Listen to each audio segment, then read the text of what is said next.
দলিল আছে কিন্তু খতিয়ান নাই, ওই দলিলের দাম নাই। জমি কেনার পরে নামজারি না করলে হতে পারে 5টি বড় সমস্যা। সম্মানিত দর্শক, হ্যাঁ, ভুল শোনেননি, সঠিকই শুনেছেন। মনে করেন যে আপনি জমি ক্রয় করেছেন, দলিল একটা হাতে পেয়েছেন, কিন্তু আপনি নামজারি করেননি, খতিয়ান তৈরি করেননি, তাহলে ওই দলিলটার দাম নাই। আর এই দলিল মানে খতিয়ান না থাকার কারণে আপনার 5টি বড় বড় সমস্যা হবে। তো কি কি সমস্যা হবে আমরা এখানে সিরিয়াল ধরে সবগুলো আলোচনা করব। 1 নম্বরটা আপনারা দেখতে পাচ্ছেন মালিকানার জটিলতা। তো সিরিয়ালে আলোচনা শুরু করার আগে আপনাদের কাছে আমার একটি অনুরোধ, ভিডিওটি আপনারা শেয়ার করে রাখবেন। শেয়ার করে রাখুন, কাজে লাগবে ইনশাআল্লাহ।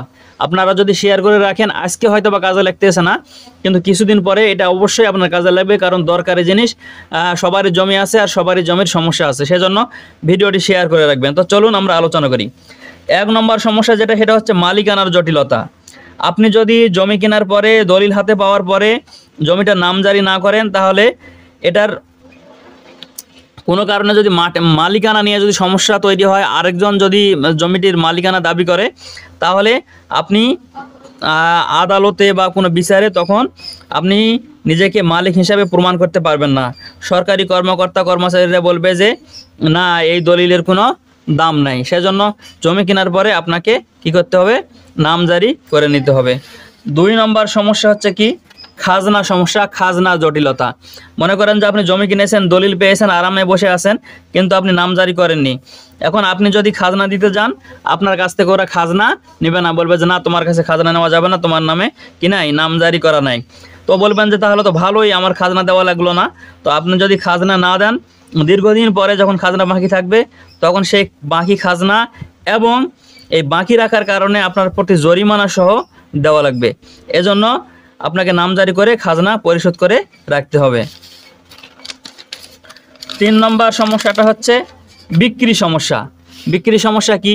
মনে করেন যে আপনি জমি কিনে দলিল করে রেখেছেন, শুধু যে বিক্রি সমস্যা তা নয়, জমি কেনার পরে আপনি নামজারি করে খতিয়ান না করলে আপনার এই জমিটা বিক্রি তো করতে পারবেনই না, বরঞ্চ কাউকে দান করতে পারবেন না। অনেক সময় ছেলে সন্তান নাতিপুতিদেরকে দান করার প্রয়োজন হয়, দান করতে পারবেন না। মসজিদ মাদ্রাসায় দান করতে পারবেন না। আর কারোর কাছে বিক্রি করতে গেলে সে বলবে যে তোমার নাম খতিয়ানে নাই, এই জমি আমি কিনবো না। তাহলে বুঝতে পারতেছেন যে কত বড় সমস্যা, টাকা দিয়ে জমি কিনে কীরকম সমস্যায় পড়তেছেন। আরেকটা সমস্যা হচ্ছে মামলার ঝুঁকি। কেমন? মনে করেন যে আপনি জমি কিনেছিলেন, জমি কিনে দলিল হাতে পেয়েছেন, বাস আরামসে বসে আছেন। এখন 20 বছর পরে ওই যার কাছ থেকে জমি কিনেছেন, তার সন্তানেরা, ছেলেরা, নাতিরা, পুতিরা আপনার নামে মামলা করে দিতে পারে যে এই জমি তো আমাদের, সে দখল করে খাচ্ছে কেন? তো আপনি বলবেন আমার কাছে তো দলিল আছে। হ্যাঁ, দলিল থাকার কারণে আপনাকে দীর্ঘদিন মামলা চালাইতে হবে। হয়তো এক পর্যায়ে আপনি জয়ী হতেও পারেন, পরাজিতও হতে পারেন, কিন্তু জয় হোক আর পরাজয় হোক, দীর্ঘদিন আপনাকে মামলা লড়তে হবে। কিন্তু আপনি যদি এই নামজারি করে রাখেন, তাহলে আপনার আর কি হবে না, মামলা করার সুযোগ তাদের থাকবে না।